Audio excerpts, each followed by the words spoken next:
r/neckbeard stories by Redmond Dtes.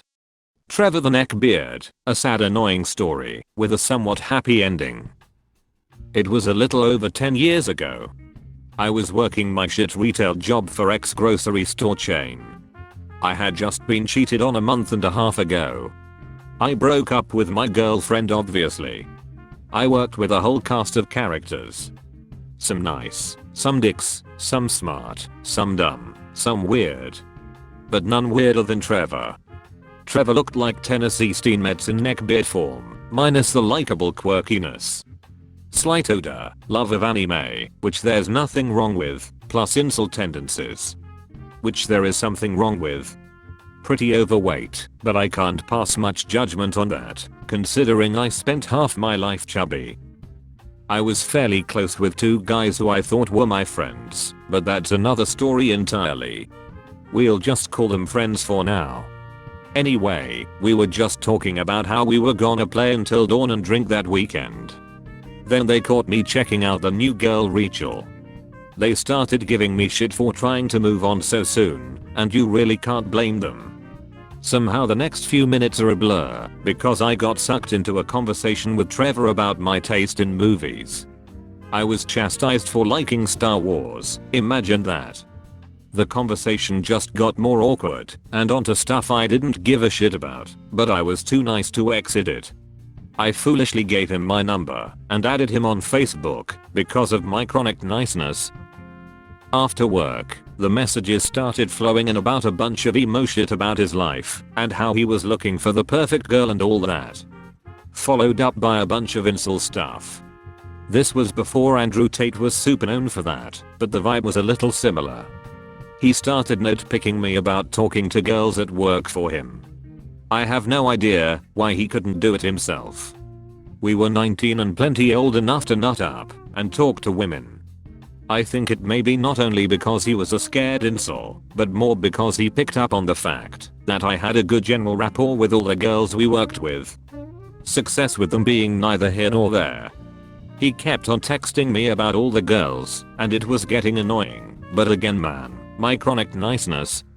He made a sexual comment about my Tom boyfriend, and that rubbed me the wrong way, and I wish I would have blocked him then and there.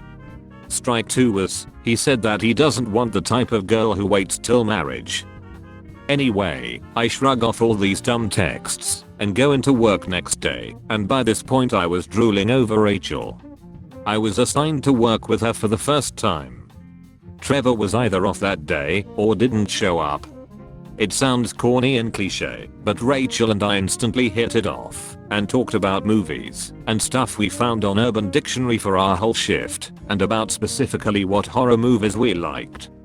We even talked outside the building after work instead of immediately leaving.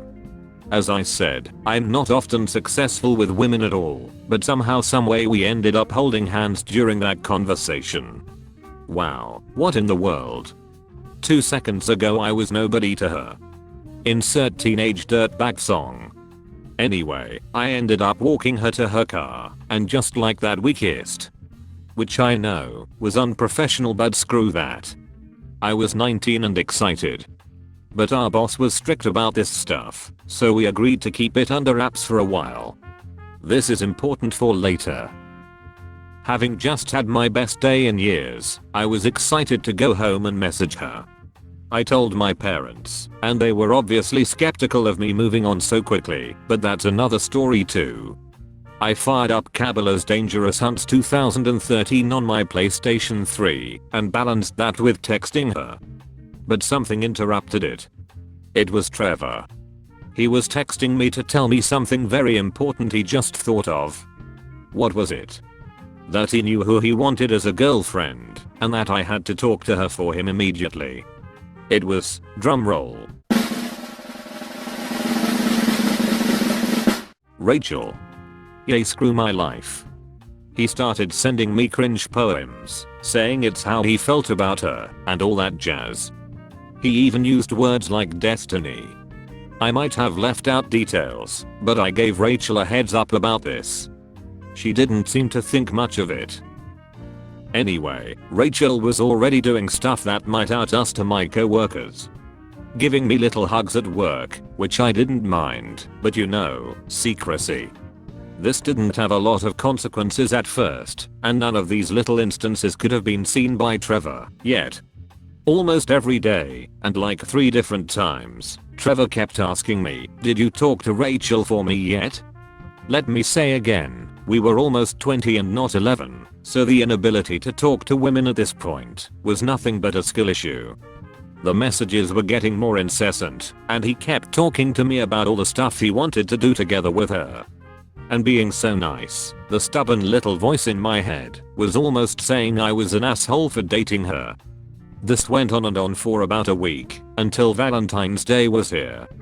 We decided now was the day we no longer cared about hiding it. When we got to work together at 6 AM one day, we kissed and the entire front end staff saw it. Some said others just delivered some harmless teasing. Trevor was vacuuming by the double doors in front, and I can't confirm whether or not he saw us, but I'm leaning towards yes. Why? Because this was when Trevor stopped talking to me and even stopped texting me. He just kept to himself and looked all mopey. When managers questioned why he was just sitting down by a register, he'd only remark that he was terribly sick and seeing a really good doctor soon. When he missed work, he even stopped doing his classic move of trying to get me to call in sick for him. Yeah, he did that too. The peak of the situation happened like a week after Valentine's Day. If I hadn't mentioned it yet, my job was basically just being a janitor for the first half of the day, and someone else did the second half. Around 1 PM, the end of my shift, I get paged to handle a situation in the bathroom. So I walked in and saw what looked to be a deleted scene from a Saw movie. Not only was the bathroom filthy, but there was blood everywhere. In the urinal, in the sink, on the floor. It was a lot. After the initial shock wore off, I turned and saw Trevor sitting in the stall looking dizzy. I immediately called the first aid responders. Trevor wouldn't answer anything I said. I later found out from someone else that he was totally fine and just had a really bad nosebleed. I let my curiosity and guilt get the best of me, and I texted him to ask what was going on and offer a sort of vague apology about the Rachel situation. He finally responded with, "What do you think I should say about it? She was meant for me, and it was going to be perfect. Go have fun with her while I cry myself to sleep." Trevor never responded again, and I was seriously concerned for his mental well-being, especially with the way he used to talk about me.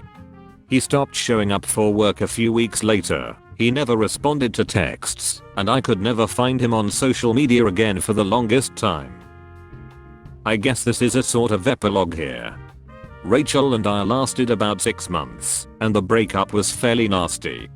I regret her. But anyway, years passed, and I eventually wifed my dream girl. I'm fine. A few months ago though, I had occasion to return to my hometown for a stop or two. I visited at my old job to shop, but there's literally like one person left there from when I was there. Anyway, then I stopped by my old favorite restaurant for a takeout order.